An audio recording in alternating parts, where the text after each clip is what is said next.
بسم الله الرحمن الرحيم ومن أحسن قولا ممن دعا إلى الله وعمل صالحا وقال إنني من المسلمين. بسم الله الرحمن الرحيم. السلام عليكم ورحمة الله وبركاته. إن الحمد لله نحمده ونستعينه ونستغفره ونعوذ بالله من شرور أنفسنا ومن سيئات أعمالنا. من يهده الله فلا مضل له ومن يضلل فلا هادي له. أشهد أن لا إله إلا الله وحده لا شريك له وأشهد أن محمدا عبده ورسوله. يا أيها الذين آمنوا اتقوا الله حق تقاته ولا تموتن إلا وأنتم مسلمون. يا أيها الناس اتقوا ربكم الذي خلقكم من نفس واحدة وخلق منها زوجها وبث منهما رجالا كثيرا ونساء واتقوا الله الذي تساءلون به والأرحام إن الله كان عليكم رقيبا.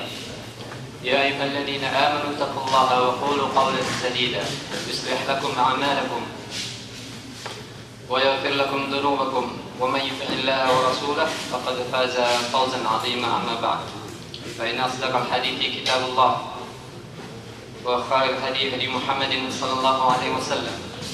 شر الأمور محدثاتها إن كل محدثة بدعة وكل بدعة ضلالة وكل ضلالة في النار.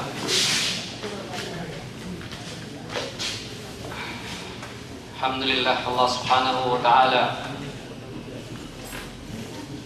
pada hari yang barakah ini, Yaumul Jum'ah, Allah masih memberi kesempatan kepada kita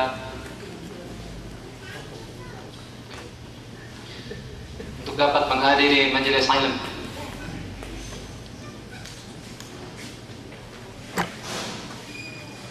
Majelis ilmu yang barakah. Mudah-mudahan Allah Subhanahu wa Ta'ala yang merahmati kita semua, dan mudah-mudahan Allah Subhanahu wa Ta'ala meridhai apa yang kita lakukan, dan mudah-mudahan Allah Subhanahu wa Ta'ala menjadikan kita hamba-hamba Allah yang ikhlas, yakni hanya mengharap wajah Allah Subhanahu wa Ta'ala ketika menuntut ilmu. Seperti biasa pada akhir bulan mungkin saya akan membawakan suatu kitab, yaitu kitab yang sangat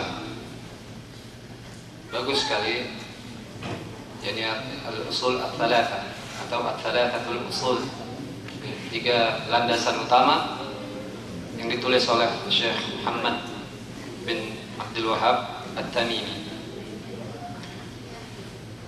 Sebelumnya pada kesempatan ini bertepatan dengan hari yang mulia dan suatu hari juga yang banyak tempat dikabulkannya doa. Saya berharap pada seluruh jamaah untuk mendoakan kemenangan kepada Ahlussunnah di Yaman yang sekarang lagi dikuasai Syiah Houthi. Ya, alhamdulillah, negara Saudi Arabia termasuk negara yang membantu dalam menguasai kembali Yaman ke tangan Ahlussunnah. Sebelumnya sudah dikudeta oleh Syiah Houthiyin pada kalau Syiah di Yaman itu Houthiyin namanya. Walaupun mereka Rafidi, Rawafid, dan laisu minal muslimin. Alhamdulillah, Presiden Yaman berhasil meloloskan diri, kemudian mengikrarkan jihad untuk seluruh warga negaranya. Dan alhamdulillah, negara-negara sekitar yang dimintai bantuan menjawab untuk membantu negeri Yaman lepas dari cengkraman atau kekuasaan Syiah. Semoga Allah melaknat mereka. Baik, saya lanjutkan kajian kitab Usul Ats-Tsalatsa, Al-Usul Ats-Tsalatsa. Kemarin kita telah sampai kepada perkara yang keempat yang wajib diketahui atau dipelajari oleh setiap muslim. Sedikit saya ulangi di matan kitab ini. Jadi alam rahimakallah annahu yajibu alaina ta'alluma arba' masail. Jadi wajib bagi kita untuk mengetahui 4 perkara. Yang pertama yaitu al-ilmu, yakni ma'rifatullah wa ma'rifatu nabiyyih wa ma'rifatu dinil Islam bil adillah. Mengenal Allah, mengenal nabinya dan mengenal Islam dengan dalil-dalilnya. Kemudian yang kedua mengamalkannya. Kemudian yang ketiga mendakwakannya. Kemudian yang keempat bersabar di atas gangguan-gangguan yang ada. Kemarin pertemuan sebelum ini kita telah melewati pembahasan masalah yang keempat, yaitu perkara yang keempat, as-sabr 'alal adafi, bersabar di atas gangguan yang ditimpa oleh seorang dai ketika dia mendakwahkan atau seseorang yang mengamalkan apa yang telah dia pelajari.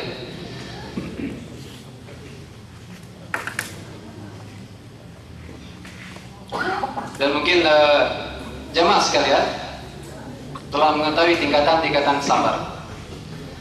Tidak ada salahnya kita sedikit mengulang bahwasanya sabar itu ada 3 secara umum.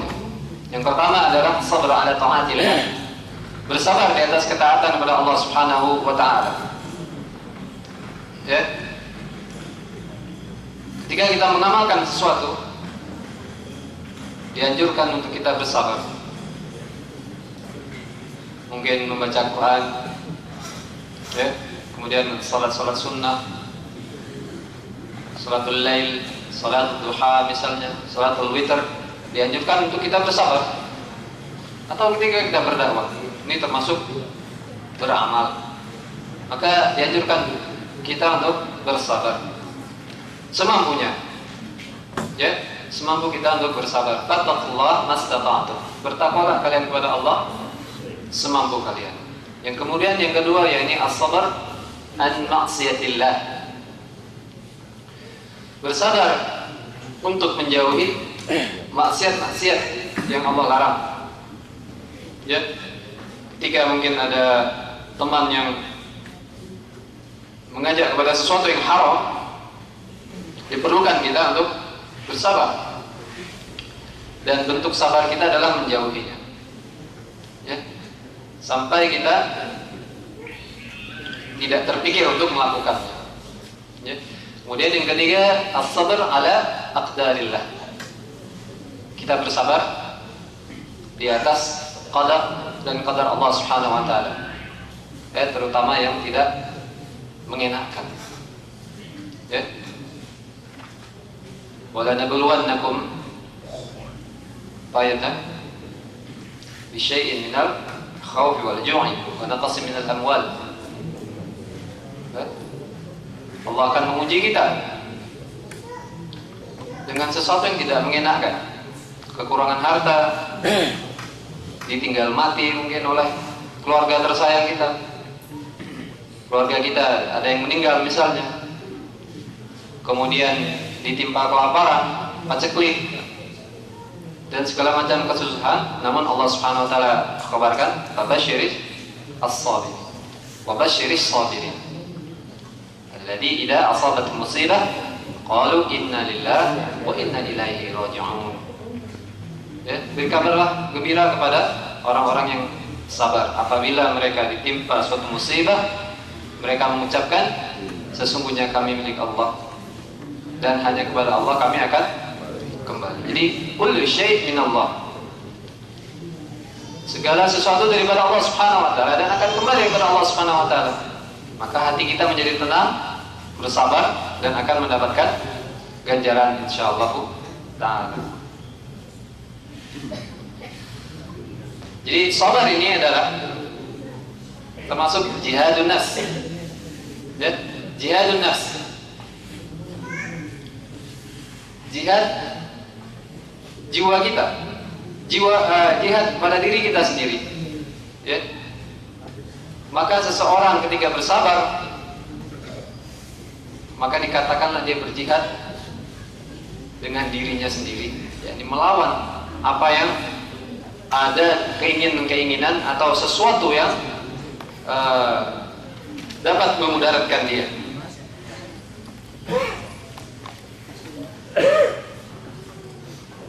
Dan ini tidak kita dapatkan kecuali pertama mungkin kita mengetahui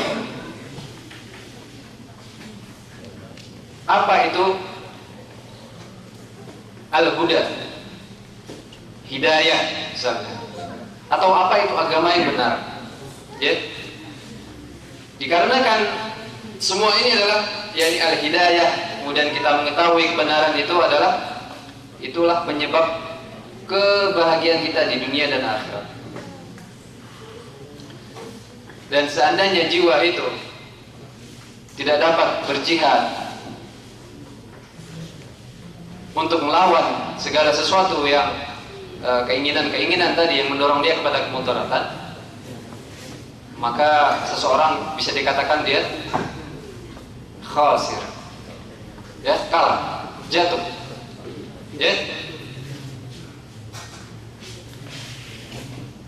Maka kembali dari apa yang disampaikan oleh penulis kitab, wajib bagi kita mengetahui 4 masalah ini, maka ini harus kita pegang dan kita amalkan. Belajar, kemudian mengamalkan, kemudian berdakwah, kemudian bersabar. Nah, inilah perkara-perkara yang harus kita pegang di dalam kehidupan kita. Kemudian kata Syekh Muhammad bin Abdul Wahhab rahimahullah, qala Asy-Syafi'i rahimahullah ta'ala, law ma anzala Allah hujjatan ala khalqihi ila hadhihi surah lakafathum. Berkata Imam Syafi'i rahimahullah,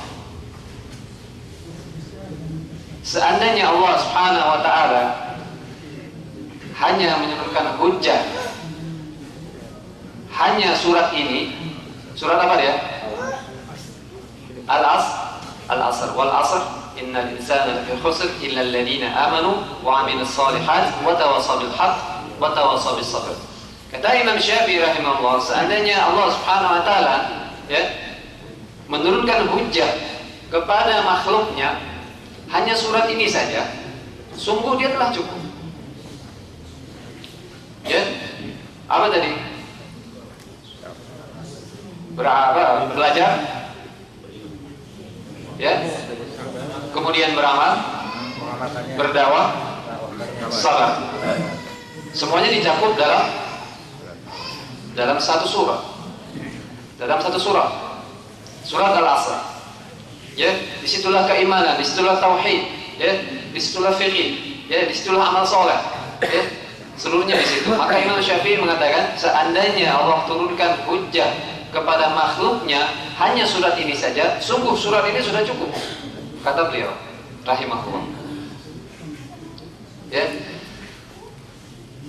Ada yang nggak kenal dengan Imam Syafi'i? Tahu namanya. Ini satu faedah ketika kita mengaku seorang yang bermadzhab Syafi'i. Sebab rata-rata mungkin kita di Indonesia, orang-orang yang mengaku bermadzhab Syafi'i atau mengikuti madzhab Imam Syafi'i rahimahullah, mereka tidak kenal siapa Imam Syafi'i. Mereka juga tidak tahu kitab-kitab Imam Syafi'i. Mereka tidak tahu qaul atau qaulnya Imam Syafi'i, perkataan Imam Syafi'i mereka nggak tahu. Maka orang-orang seperti ini ibarat kata pepatah, kullu yad'i waslan bi Laila wa Laila la tuqiru bika. Semua orang mengaku punya hubungan sama si Laila, namun ternyata si Laila nggak mengakuinya. Betul nggak? Ngakunya mazhab Syafi'i, nahnu Syafi'iyun, madhabuna Syafi'i misal. Kami adalah orang-orang pengikut Imam Syafi'i. Madhab kami madhab Syafi'i. Setelah kita lihat madzhab Imam Syafi'i, dari amalan saudara-saudara kita di Indonesia jauh bertolak belakang. Ya, mungkin Syafi'i yang lain mereka tahu ya. Allah Ta'ala. Ya, ada yang tahu namanya?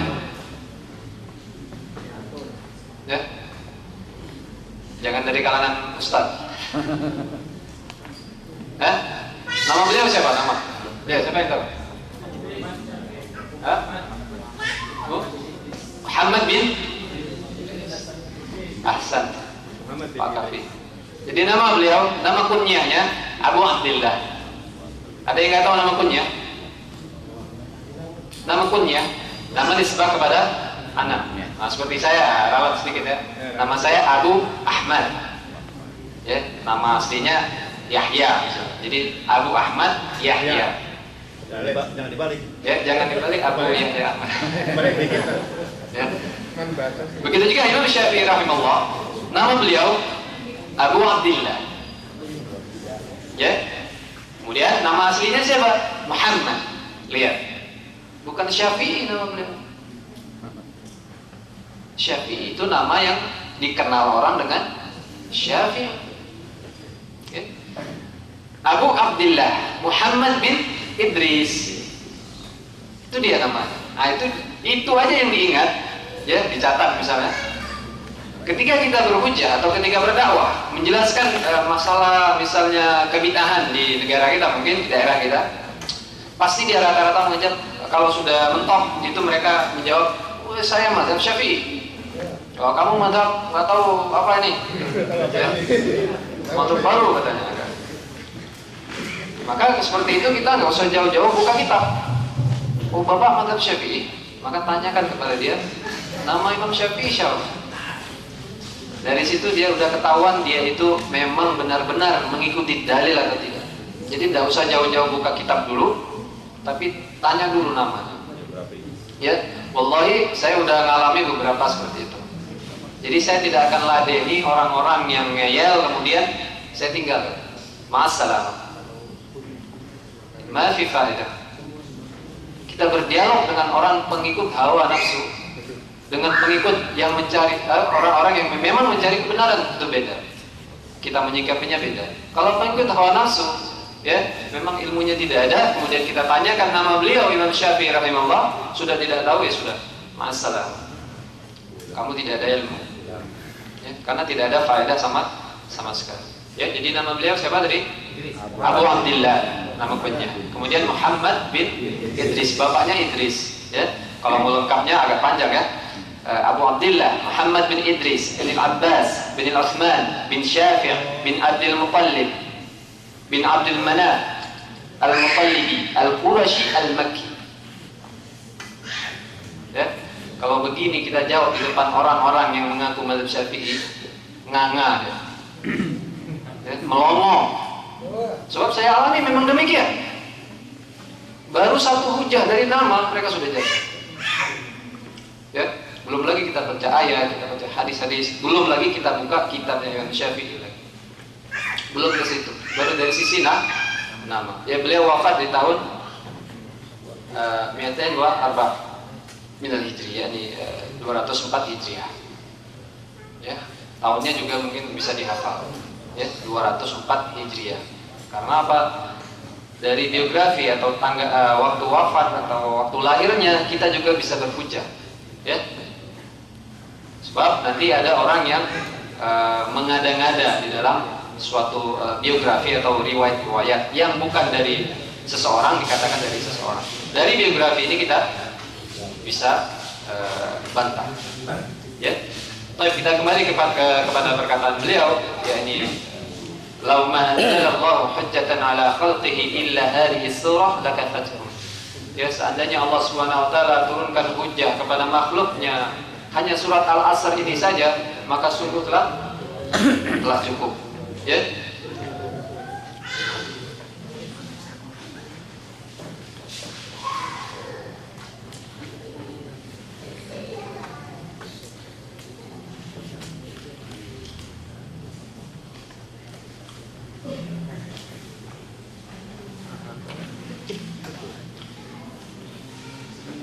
Di sini tidak banyak syarah, jadi secara singkat saja.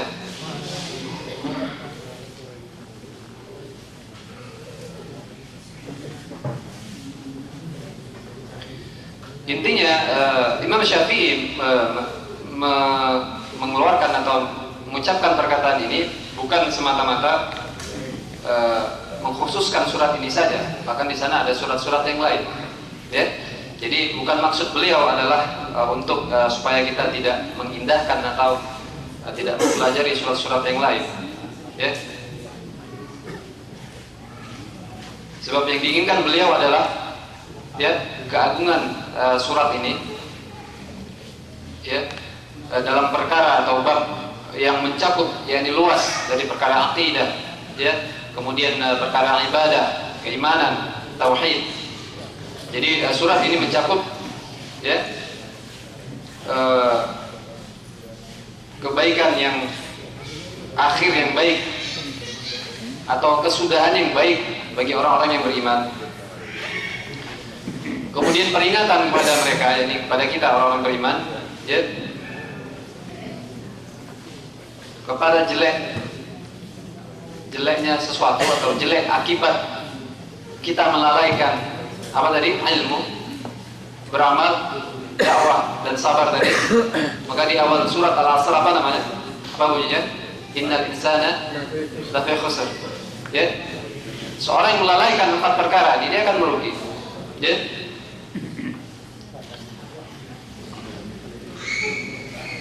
Kemudian kepada perkataan selanjutnya, yakni dari matan kitab. Waqala al-Bukhari, berkata Imam Bukhari rahimahullah ta'ala, babul ilmi qabla al-qawli wal amal.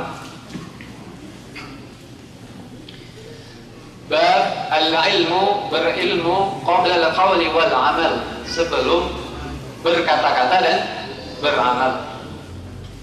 Wa dalilu qawluhu ta'ala, dan dalilnya adalah firman Allah subhanahu wa ta'ala,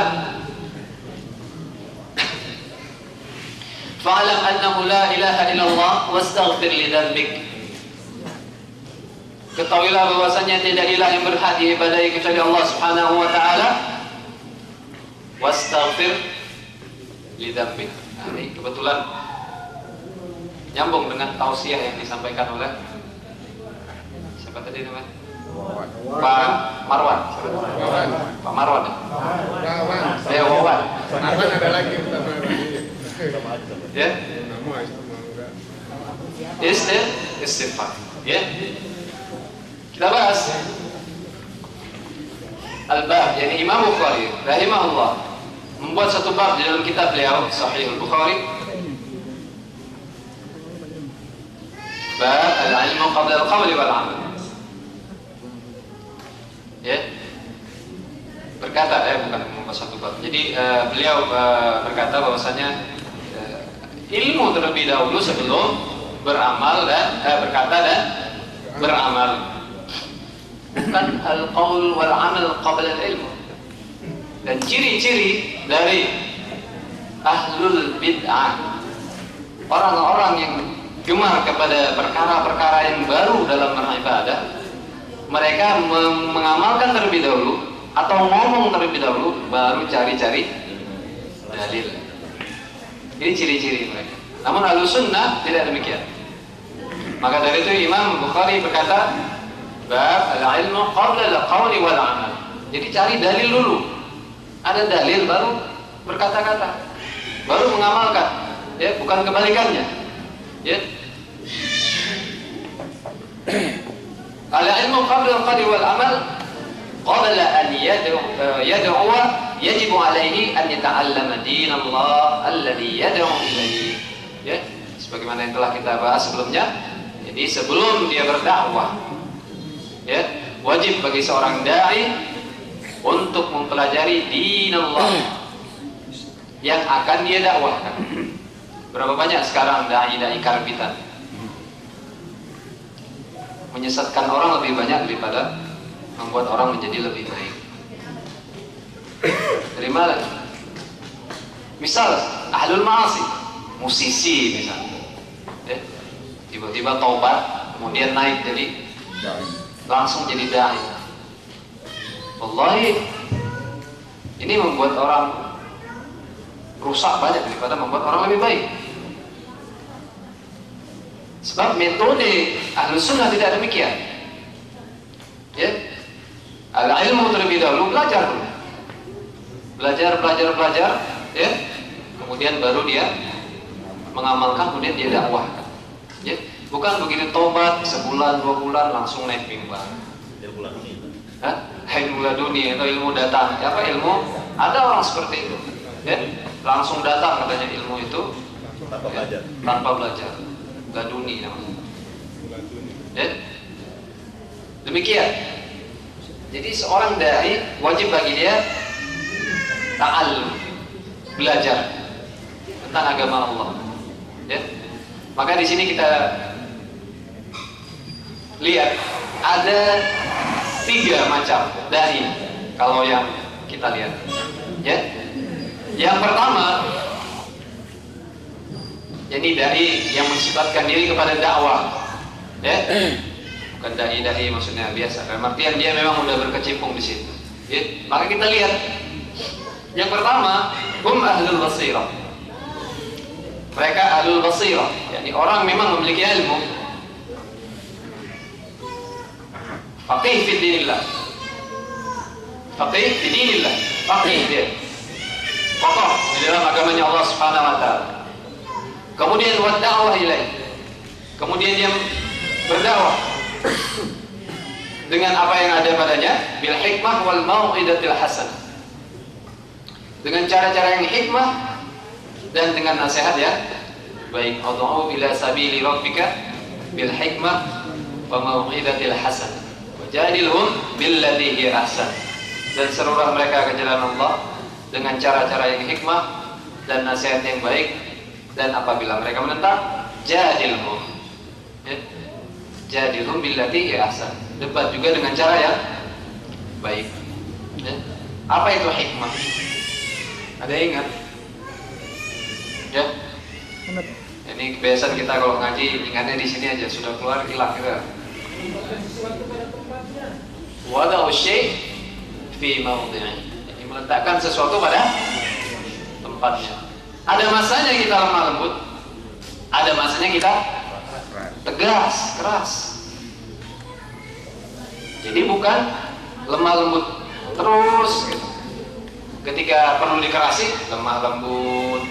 Tidak demikian, itu namanya bukan hikmah. Namun apa lawan hikmah? Al-zulum, zalim, ya. Lawan hikmah, zulum. Apa itu zulum? Kebalikannya. Berlebihan. Wada'u syai' fi ghairi mawdi'i. Meletakkan sesuatu bukan pada tempatnya. Makanya kesyirikan itu dikatakan apa? Inna syirka la zulmun azim. Sesungguhnya kesyirikan itu adalah kezaliman yang paling besar sekali. Yang paling besar, kezaliman paling besar bukan pemerintah zalim sama rakyat, bukan. Mungkin zalim, namun bukan itu yang paling besar. Ada kezaliman paling besar, ini kesyirikan kepada Allah Subhanahu wa ta'ala. Ya? Jadi seorang dai itu berdakwah dengan cara hikmah, kemudian nasihat yang baik, kata-kata yang baik, ya, dengan kata-kata yang nanti akhirnya berantem dan seterusnya. Ya, bil hujjah wal barahin, dengan hujjah-hujjah, ya, dan bukti-bukti. Ya. Qul hatu burhanakum in kuntum shadiqin. Ya. Katakanlah, datangkanlah burhan kamu, yakni bukti kamu apabila kamu di atas kebenaran. Ya. Ketika kita berdakwah, kita bukan ngomong sembarangan. Ya. Kita nampakkan dalil-dalilnya, bukti-buktinya kita bawa, hujjah-hujjahnya kita bawa. Mereka inilah, yakni orang-orang yang ahlul basirah, mereka inilah orang-orang yang paling berbahagia. Ya. Dan mereka inilah yang disifatkan dalam ayat Allah Subhanahu wa taala, "Qul hadhihi sabili ad'u ila Allah ala basirah ana wa man ittaba'ani." Ya. Katakanlah, inilah jalan saya ad'u ila Allah bas atau ala basirah? Saya menyeru kepada Allah Subhanahu wa taala ala basirah. Jadi bukan kita sekedar berdakwah, namun tidak ada ilmu sama sekali. Ya, sebagaimana ada saudara-saudara kita ya, mungkin dengan semangatnya, namun ilmunya kurang. Ya, saya pernah ikuti suatu jamaah, ya, pergi 3 hari, 7 hari, kemudian 40 hari. Ya, alhamdulillah khair, ada kebaikan di sana, ada kebaikan. Ya, kita mungkin bisa berubah, namun ada kejelekan yang sangat besar sekali. Ya, la ilma, gak ada ilmu. Ya, jadi khawatir ketika kita berdakwah, orang bertanya, contoh masalah sholat. Ya, namun ketika kita tidak tahu ilmu, cuman kita menjawab, nah itu khilaf, tidak menyelesaikan permasalahan. Ya, itu khilafiyah. Ya Pak. Jadi dulu kita jawabnya seperti, oh jangan begini Pak, jangan begitu. Oh ini khilaf. Jangan nanti kita pecah hati. Jadi karena kurangnya ilmu kita nggak mampu menjawab. Ya kita berdakwah namun kurang ilmu, susah. Apalagi kita jemput bola, bahasanya. Ya, jemput bola itu kita datang ke rumah. Beda kalau bola datang. Ya kan? Kita jemput bola tuh. Ya. Kalau jemput bola itu lebih dibutuhkan lagi. Ya, ilmunya itu lebih dibutuhkan. Jadi basirah ilmu. Ya, ala basirah. Jadi Allah Subhanahu wa taala tidak katakan qul hadhihi sabili, ad'u ila Allah. Tidak berhenti di situ. Katakanlah inilah jalan saya menyeru kepada Allah, saya berdakwah ke jalannya Allah. Selesai? Tidak. Namun ada sambungannya ala basirah. Nah, inilah yang mewajibkan seorang dai untuk ta'allum dinallah. Ya, ta'allum dinillah. Jadi dia mempelajari agamanya Allah Subhanahu wa taala. Kemudian yang kedua, macam dari jenis-jenis dai. Ya, yang kedua, du'atul jahl. Nah, ini dia. Ya. Dai yang jahil. Tiada ilmu sama sekali. Wa humul ladzina yasaddaruna mayadin dakwah wa la fiqha indahum fi dinillah. Mereka terjun ke medan dakwah namun tidak memiliki ilmu sama sekali. Ini seperti yang saya sifatkan tadi. Ya. Yang saya sifatkan, saya pernah soalnya dulu ya. Jadi begitu demikian memang. Kita terjun kan ke dunia dakwah, mengajak orang kepada kebaikan, mengajak orang untuk sholat berjamaah di masjid, suatu kebaikan. Namun sangat disayangkan ilmu kita kurang. Ya, maka jenis dai yang seperti ini, ya, wa haula'i yufsiduna fil ard wa la yuslihun. Mereka ini banyak membuat kerusakan di muka bumi. Tidak ada membuat kebaikan. Apa ayatnya? Siapa yang awal surat Al-Baqarah? Ayo supaya jangan ngantuk itu. Hah? Apa ayatnya? Pak, sorry. Jadi mereka mengaku membuat perbaikan, padahal mereka membuat kerusakan. Hah? Lah di awal surat Al-Baqarah apa? Ustaz Fahmi.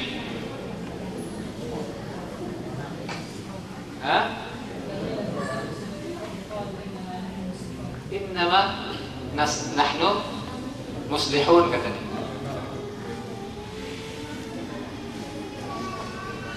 Ketika mereka dikatakan jangan buat kerusakan, la tufsidu fil ard. Ya, ketika mereka dinasihati, Pak, berdakwah itu harus dengan ilmu. Kalau Bapak tidak memiliki ilmu, nanti susah Pak. Bisa salah paham, orang bisa menyimpang dan seterusnya. Tapi mereka jawab, ini kan bagus. Innama nahnu muslihun. Kami ini mengajak orang kepada kebaikan. Ya, namun ada syarat yang Bapak lupakan. Wad'u ila sabili rabbika. Qul hadhihi sabili ad'u ila Allah ala basirah. Ini dia jawabannya. Ya, jadi Allah Subhanahu wa taala tidak memerintahkan kepada kita untuk berdakwah, namun kita tidak memiliki ilmu. Ya, ini yang paling penting sekali. Jadi dai al-jahl, du'atul jahl, orang-orang yang jahil tidak memiliki ilmu kemudian dia terjun ke medan dakwah, maka dia termasuk orang-orang yang membuat kerusakan. Ya, walaupun di sana ada kebaikan. Ya, ibarat khamar. Khamar ada kebaikan atau tidak? Hah? Khamar ada kebaikan. Namun wa ithmuhuma, khamar dan judi ya, akbaru min naf'ihima. Kejelekannya lebih besar daripada kebaikannya. Ini termasuk jawaban juga. Jadi kalau mereka jawab, kan ada kebaikannya aja, kita berdakwah, terjun ke medan dakwah, kan ada kebaikannya, namun kerusakannya lebih besar. Ya. Kemudian yang ketiga, du'atul fitnah wad dhalal. Ini lebih mengerikan lagi. Ya. Dai kepada fitnah dan kesesatan. Ya. Jadi dai yang inhiraf di sini dikatakannya, dai yang menyimpang. Ya. Contohnya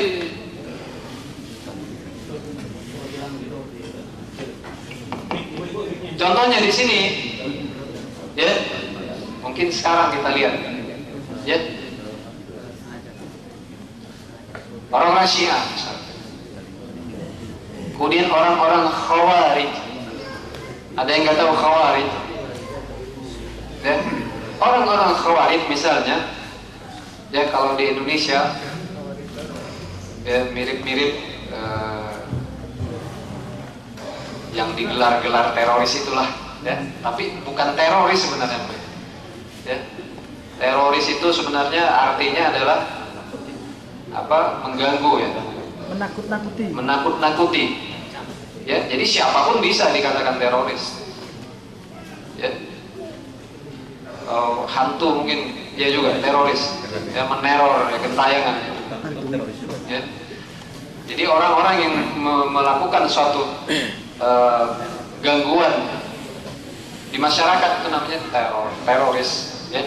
Nah, jadi orang-orang yang mungkin menghalalkan bom bunuh diri, atau orang-orang yang mencaci maki atau memerangi pemerintah yang sah, pemerintahan muslim yang sah. Kemudian orang-orang yang mudah mengkafirkan kaum muslimin, nah ini namanya Khawarij. Ya, Khawarij. Nah, ini mereka, jangan salah, mereka hafal Al-Quran, mereka hafal hadis Rasulullah SAW.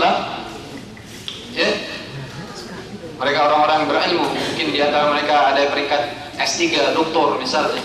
Ya.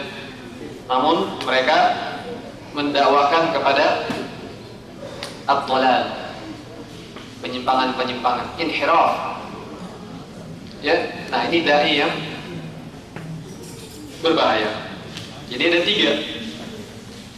Ahlul basirah, yakni dai memang memiliki ilmu, faqih. Ya, kemudian dia menempatkannya pada tempatnya. Kemudian kedua tadi dai yang jahil, yang ketiga adalah dai, ya, yang menyeru pada kesesatan, ya.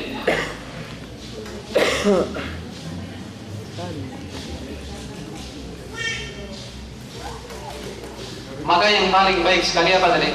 Dai yang pertama, jadi dai yang di atas basirah, di atas ilmu, ya.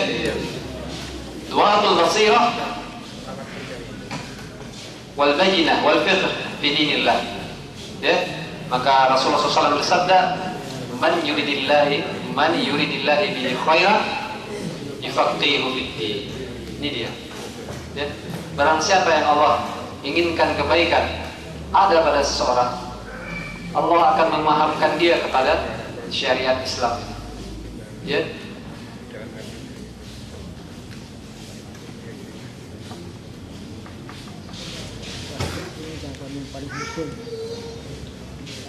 Mungkin ini saja yang bisa saya sampaikan. Intinya adalah jamaah sekalian,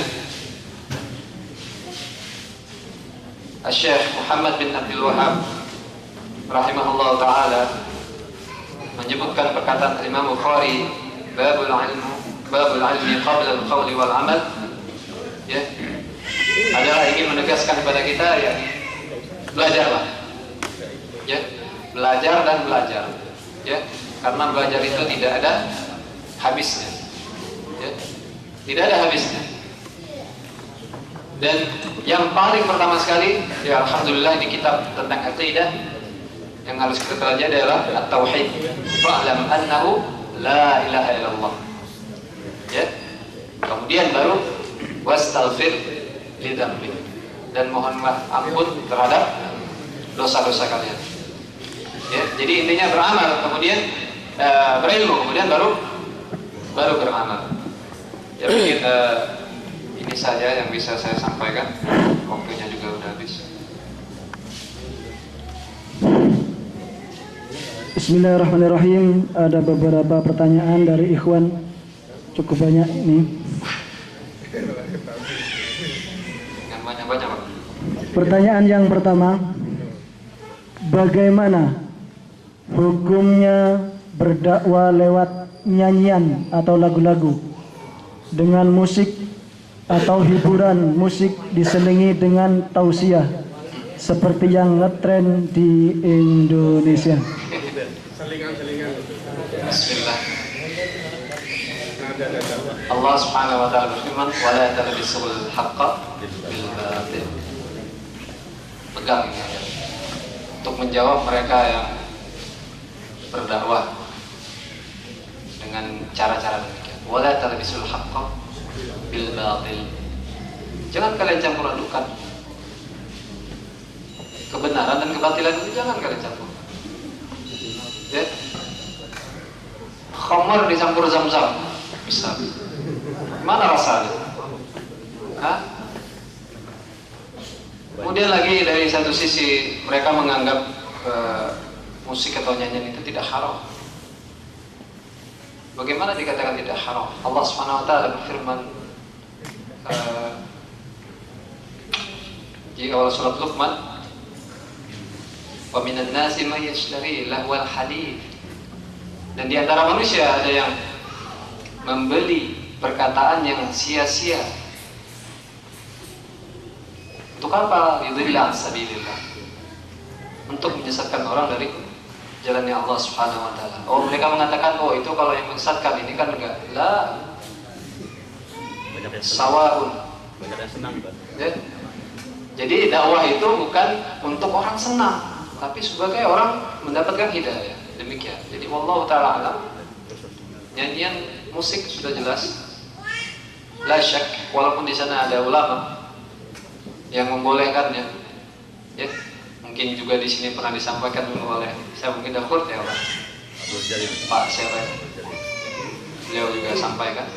Jadi orang-orang yang memakai cara-cara demikian dengan anasyid seterusnya mengatakan hadis yang dhaif dan seterusnya. Namun di syarah atau di tafsir surat Luqman tadi sudah jelas. Qala Syafi'i, qala Ibnu Abbas, ai al-aghani, nyanyian, musik-musik. Wallahu taala alam. Apakah kita dalam berdakwah kepada keluarga sendiri dan masyarakat harus menekankan untuk mengikuti kita yang kita dakwahkan? Sekali lagi saya tegaskan, dakwah itu bukan untuk mengikuti dai-nya, ya, namun mengikuti apa yang disampaikan. Kalau yang disampaikan seorang dai itu penyimpangan, kesesatan, ya kita ikuti. Walaupun dia ahlussunnah misalnya, seorang dai yang ma'ruf, atau saya misalnya, yang saya sampaikan itu salah, jangan diikuti. Ya, beda dengan pengikut hawa. Apa yang keluar dari kiainya itu diikuti. Dari imam. Ya, kalau sambil tarik Tuhan satu senti demikian. Masalah itu misalnya, kiai sayanya seproko. Dalil ada dalil. Ya, intinya bukan mengikuti seseorang, namun mengikuti apa yang disampaikan. Ya, dan kita tidak memaksa, la ikraha fiddin, ya, mengikut atau menerima, alhamdulillah. Tidak, ya sudah, kita hanya menyampaikan. Fa in tawallaw fa innama 'alaika al-balagh. Apabila mereka menentang, enggak menerima, ya sudah, kewajiban kamu hanya menyampaikan. Wallahu taala. Ada dua organisasi di Indonesia, NU dan Muhammadiyah. Apakah dua-duanya ahli sunnah wal jamaah? Secara umum ahli sunnah. Secara umum mereka ahli sunnah wal jamaah. Ya, nanti ini ada pembahasan tentang firaq ya di sini, insyaallah, tentang perpecahan. Apa itu perpecahan? Jalan keluar perpecahan. Ya, mungkin teman-teman yang di madrasah saya itu sudah sebagian saya sampaikan jalan keluar dari itu semua. Ya, secara umum kaum muslimin ahli sunnah. Ya, mungkin pernah dengar sunni, nah, itu ya kita. Ya orang itu juga ya orang Muhammadiyah juga. Namun ada beberapa perkara yang mereka menyelisihi ahli sunnah. Demikian, ya. Ada beberapa perkara yang menyelisihi ahli sunnah. Allah Ta'ala. Bagaimana caranya memberantas? Wah, memberantas ini kayak tahlil yang banyak di Indonesia. Ini pertanyaannya mungkin bisa dijelaskan dan bagaimana caranya memberantas tahlil yang banyak di Indonesia? Ya, kembali kepada ayat ud'u ila sabili rabbika bil hikmah wal mau'izatil hasanah wajadilhum billati hiya ahsan. Demikian cara. Ya. Diilmui perkataan Imam Syafi'i bawakan. Ya, tentang tahlilan. Rasulullah SAW gimana, para sahabat gimana, imam yang keempat gimana, ya, dihafal itu dulu, ya. Kalau mau membahas permasalahan yang khusus, kemudian dikuasai syubhat-syubhatnya mereka dikuasai, tulisan-tulisan mereka juga dibaca, tapi untuk membantah ya, bukan untuk diikuti. Kita baca hujah-hujah mereka kita baca, namun kita untuk membantah. Contoh, saya ikuti debat ya antara seorang ustadz kita dengan seorang ustadz yang nahdiyin lah kita bilang, ya. Wallahi, ya, kebanyakan mereka memotong-motong ayat, memotong-motong perkataan ulama, diambil ujungnya namun tidak dibaca selanjutnya. Ini kezaliman kepada orang yang dibawakan dalil, atau dalil dibawakan kepada hawa nafsunya. Ya, jadi ketika debat itu dari kalangan nahdiyin membawakan perkataan ulama kita, dibawakan perkataan Syekhul Islam Ibnu Taimiyah, dibawakan perkataan Syekh bin Baz rahimahullah, dibawakan perkataan Syekh Utsaimin rahimahullah. Dari kalangan nahdiyin. Namun saya ikuti terus dan saya buka kitabnya, ternyata tidak seperti yang diinginkan oleh orang nahdiyin tadi. Ya. Jadi demikian, kita harus tahu syubhat mereka untuk membantah mereka. Jadi caranya demikian. Ya, kita kuasai kan ilmu terlebih dahulu. Jangan pulang-pulang dari sini sampai di kampung atau di keluarga ada undangan tahlilan misalnya. Wah, langsung apa itu? Kita sesat. Kalau sesat ke neraka, dibunuh orang, Pak. Tidak bisa. Ya, jadi ya, bil hikmah wal mau'izatil hasanah wajadilhum, kalau mereka mentang jadilhum billati hiya ahsan. Tapi apa tadi? Ala basirah, dengan ilmu, bukan dengan kata ustaz saya begini, ya. Kata syekh di Arab Saudi, lah. Utamakan dari Al-Quran dulu dan As-Sunnah. Kemudian siapa yang mereka pakai untuk berhujah? Misalnya Imam Syafi'i, bawakan perkataan Imam Syafi'i, demikian. Tapi komplit kita bawakan, jangan seperti mereka terus sepotong-sepotong. Kemudian mereka inginkan adalah inhiraf. Wallahu ta'ala a'lam bishawab. Bagaimana hukumnya ziarah kubur sama tawasul? Ziarah kubur? Maksudnya apakah ziarah kubur itu termasuk tawasul? Lah, ziarah kubur misalnya, ini di pertanyaannya masih global ya. Betul. Pertanyaan itu global, ya. Jadi Rasulullah memerintahkan kita untuk ziarah kubur untuk mengingat kematian. Zur qabr, yakni ziarahilah kubur, kunjungilah kuburan, itu akan mengingat kita kepada kematian. Dan sesuai juga dengan hadis Rasulullah, akthiru dzikra hadhil ladzat al-maut, ya. Banyak mengingat kematian, pemutus kelezatannya ini kematian. Salah satu mengingat mati ziarah kubur. Namun kalau yang dia maksud dengan ziarah ke kuburan orang-orang wali misalnya, nah ini termasuk larangan. La tushaddu rihal, janganlah kamu melakukan perjalanan dalam rangka ibadah, ya, kecuali ketiga masjid. Masjidil Haram, Masjid Nabawi, dan Masjidil Aqsa.